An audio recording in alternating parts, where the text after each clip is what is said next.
경제적 자유를 위한 작은 한 걸음 YB. 오늘은 제가 어느 순간부터 뉴스를 믿지 않는 이유에 대해서 이야기해 보려고 합니다. 제가 경제적 자유를 얻게 되면서 시장을 관찰하고 객관적인 시각으로 바라보니 뉴스 기사가 걸림돌이 되는 경우가 상당히 많았습니다. 오히려 투자에 있어 불안한 심리를 만드는 요인이 되기도 했죠. 오늘 영상에서는 두 가지 사례를 바탕으로 뉴스 기사를 있는 그대로 믿으면 안 되는 이유에 대해 이야기해 보겠습니다. 2017년 말 비트코인 광풍이 불었을 때 200만 원쯤 하던 비트코인의 가격이 무려 2,600여만 원 정도까지 오르면서 각종 정부 규제와 비트코인에 대한 비판과 우려의 목소리가 이어졌습니다. 그 당시 유시민은 가상화폐는 튤립버블과 같다고 했으며 박상기 장관은 가상화폐 거래를 금지하는 법안을 준비하고 있다고 했습니다. 이러한 소식이 알려지자 비트코인 가격은 하락하기 시작했고 코로나 시기와 겹치면서 다시 300만 원대까지 하락하게 되었죠. 그리고 2021년 비트코인은 전고점을 뚫고 8천만 원대까지 상승하게 되었습니다. 그리고 지금 비트코인은 2,200만 원 정도에 거래되고 있습니다. 둘 다 고점 대비 70% 이상 하락하게 되었죠. 그리고 최근 비트코인과 관련된 뉴스 기사를 보면 매우 절망적이고 망했다는 분위기를 내비치고 있습니다. 그런데 이상하지 않나요? 현재 비트코인의 가격은 2017년 비트코인의 고점 가격과 별반 다를 게 없다는 것입니다.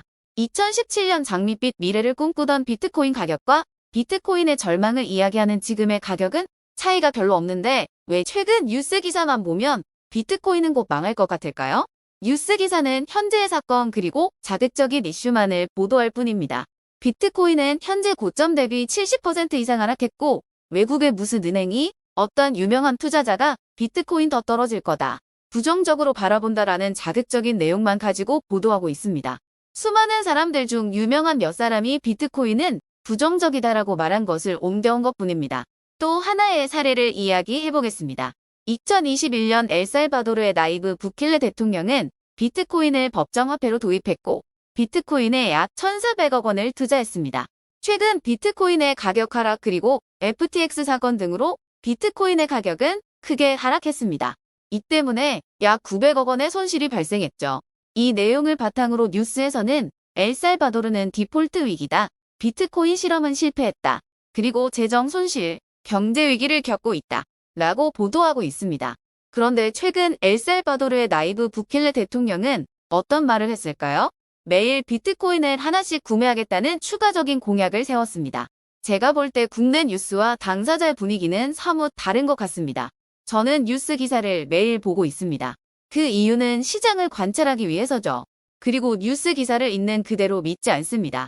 뉴스 기사는 단 한 가지 사건과 그 포인트에 집중하고 자극적인 소재를 강조하기 때문입니다. 이 영상을 본 여러분들은 뉴스 기사만 보고 그 내용을 다 파악하지 마시고 여러 자료들을 복합적으로 확인한 후 뉴스 자료가 믿을 수 있는 내용인지 추가 검토를 하셨으면 좋겠습니다. 그래야 시장을 보다 더 객관적인 관점으로 바라볼 수 있으니까요. 우리는 경제적 자유에 빠르게 도달하기 위해 세상을 바라보는 더 좋은 안목이 필요합니다. 뉴스 기사를 있는 그대로 믿지 마세요.